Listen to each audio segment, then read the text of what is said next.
So now let us talk about the indicators and recent updates in the National Vector-Borne Disease Control Program last module.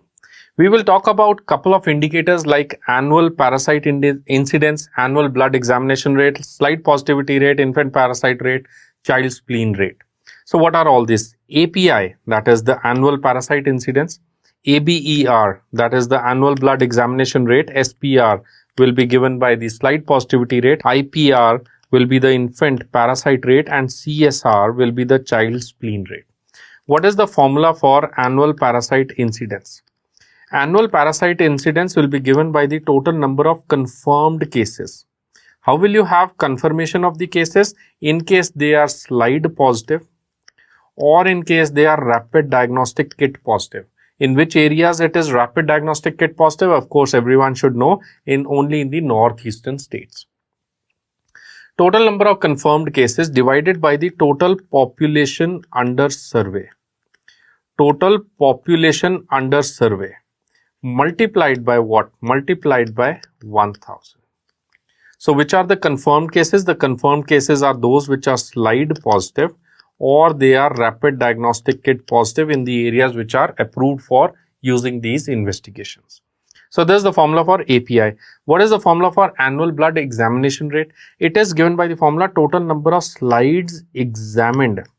So they may be positive, they may be negative. Total number of slides made by the lab technician divided by the population under survey multiplied by 100. It is expressed as percentage. Next is slide positivity rate. Slide positivity rate is given by the formula. It's a positivity rate. So it is total slides positive. Total slides which are positive out of total slides which are examined. Right? That's what is a positivity rate multiplied by 100. Simple answer. What is infant parasite rates? Infant parasite rate is total infants. Infant means less than 1 year. Infants with parasitemia.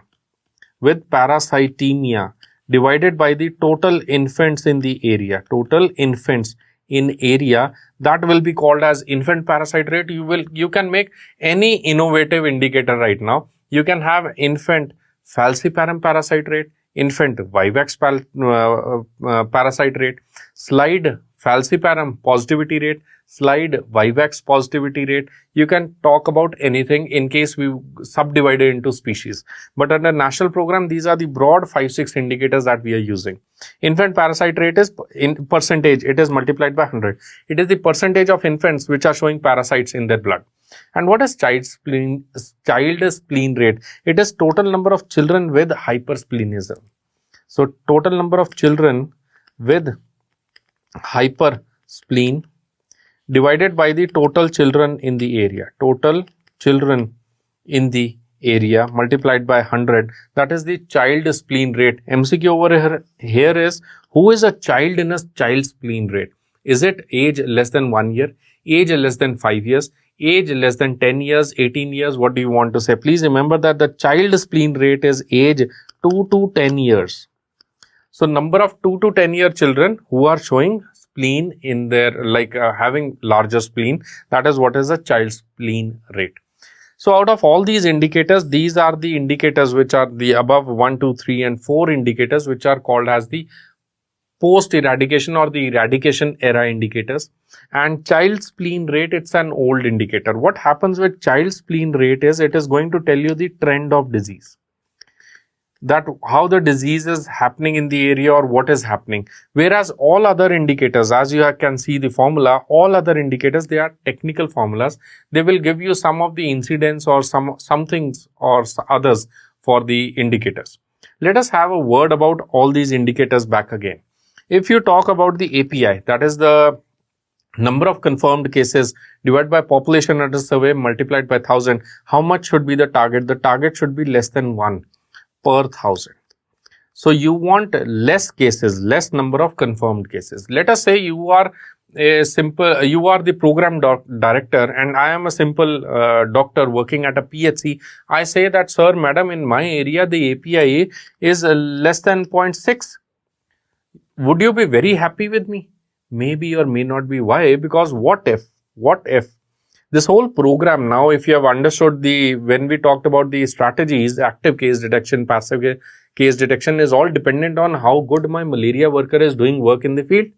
So let us say my malaria worker is not going to the field, I don't go to the office, so I will never make slides. If I don't make slides, automatically the positivity will come down.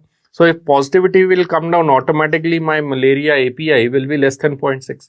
So if you are wise enough, you will say that very nice, you have very good API, 0.6, but can you tell me how many slides do you examine out of the population?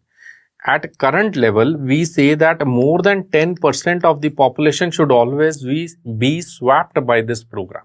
If we are swapping 20% of this prevalence of the total population, if you are swapping 10%, that means you are taking slides of 10%.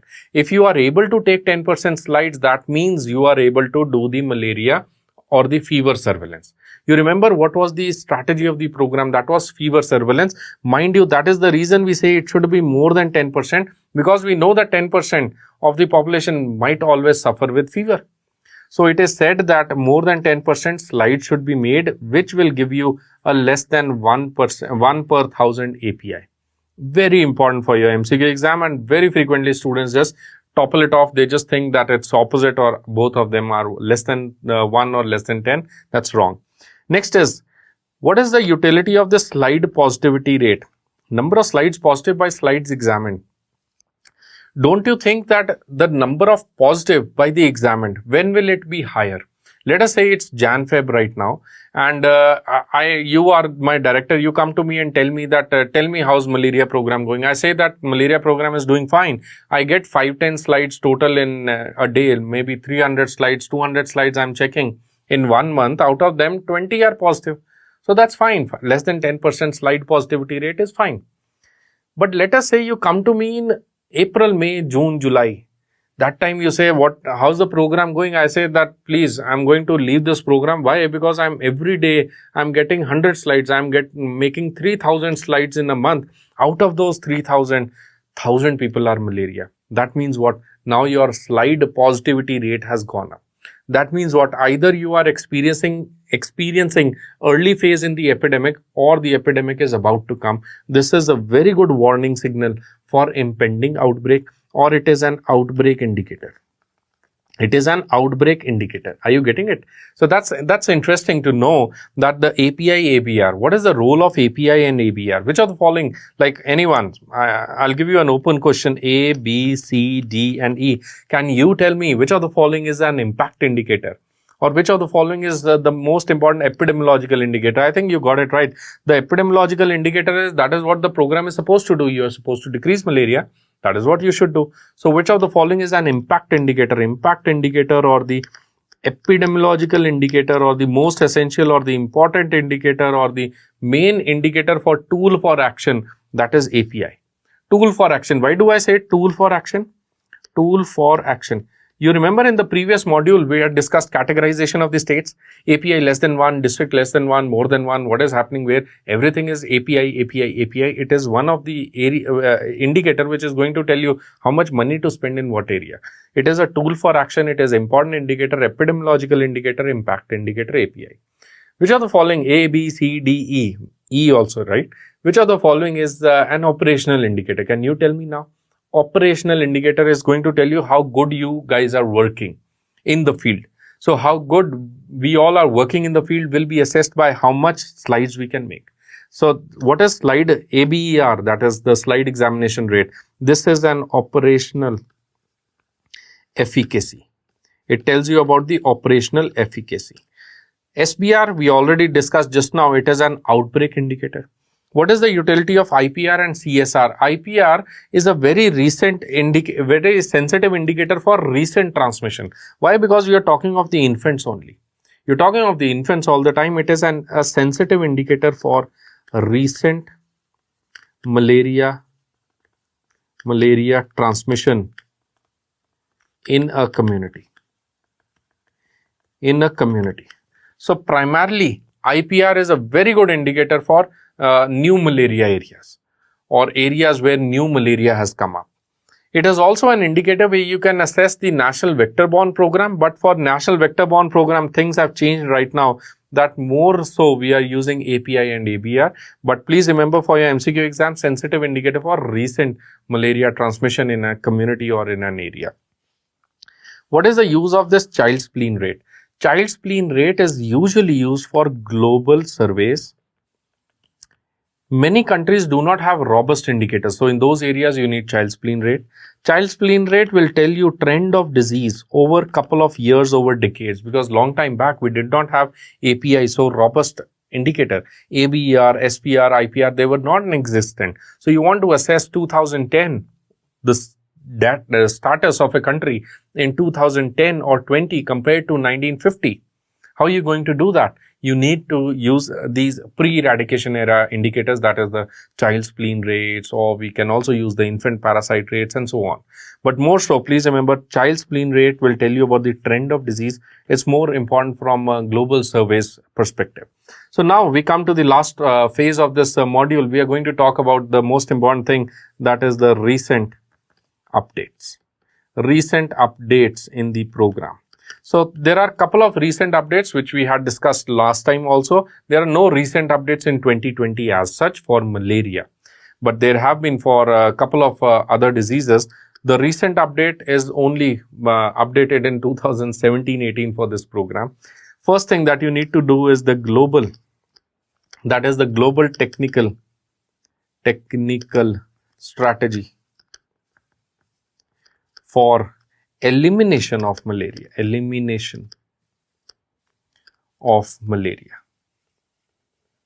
So this is a global technical strategy for elimination of malaria launched in year 2016. It is applicable till 2030. Very important to remember that it is applicable till 2030. That means all the targets are based for 2030. So what is the target under this program? The target says that the mortality of malaria should decrease by 90%. The malaria morbidity, that is the incidence and prevalence, should decrease by 90%. And more than 35 countries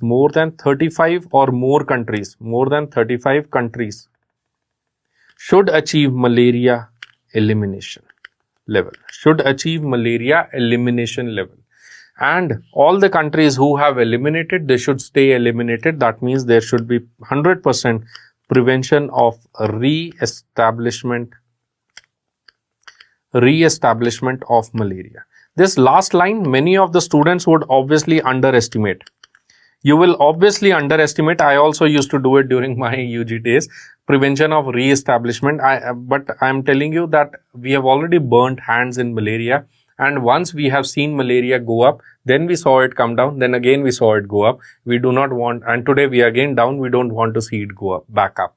So under this programs, usually I will always say that re-establishment malaria is one of the main focus of any program. Point number 2, update number 2. Based on this global technical strategy, we formulated our own national framework for malaria elimination, NFME. This NFME stands for National Framework for Malaria Elimination. National Framework for Malaria Elimination. Same situation. It starts in year 2016. It will end in year 2030. It's just a baby boy of the bigger global strategy. Same thing. So what is the targets under this program? We want to have malaria elimination by year 2030. You want to have malaria elimination by year 2030, and all the states who have achieved the elimination level, we want to prevent any re-establishment. As usual, as I always say. So sometimes you might get bored of me saying the same thing again and again, but that's how the PSM or the national programs are. I think if you recall our previous module, we already did it, that API less than 1, API less than 1, districts more than 1 or district less than 1. We categorize them into pre-elimination, elimination era and elimination category states, and in areas where there is no malaria. So in those no malaria, we always had prevention of re-establishment. So it is all based on API less than 1 or API more than 1. This can also be an MCQ. That API less than 1, more than 1 is based on what? It is based on the National framework for malaria elimination in our country. Last topic, point number 3, that is the updates, is very frequently asked to me on social media, is the Mosquirix vaccine. Mosquirix vaccine. It is nothing very special. 3 points I would like to discuss with you. It is a recombinant protein-based vaccine. It is a recombinant protein-based vaccine. This recombinant protein-based vaccine, it contains R, T and S, comma S backslash ASO1. What is this R, T, S, comma S backslash ASO1? ASO1 stands for an adjuvant. S stands for, either of the S will stands for hepatitis B surface antigen. T stands for the T cell epitope. T cell epitope of the circumsporozoite protein, and R stands for the repeat. R stands for the repeat region of circumsporozoite protein. What is the CSP I have written? CSP stands for circumsporozoite protein component from the Plasmodium falciparum. So it is nothing very special, just try to understand. It is the R region of the sporozoite protein, circumsporozoite protein, with the T cell epitope, with the hepatitis B surface antigen. They are combined together as a single molecule. They are again this whole single molecule, this again single molecule that you can call it as a fusion molecule, right? So this is a fusion molecule. Now this fusion molecule will be attached with the hepatitis B surface antigen again to stabilize it. Now it will be attached with an adjuvant, which is an immunobooster, and this we say is one of the first vaccine which is going to prevent malaria in people. So it causes formation of the antibodies in people and it prevents malaria. The only thing that you need to remember is what is the type of this vaccine. It's a protein-based vaccine. The strain is RTS, S /ASO1, which uses an adjuvant, and it is a fusion protein which is attached to the hepatitis B surface antigen. So with that, I thank you so much for watching this module and program in a comprehensive manner. See you in another program, another disease next time.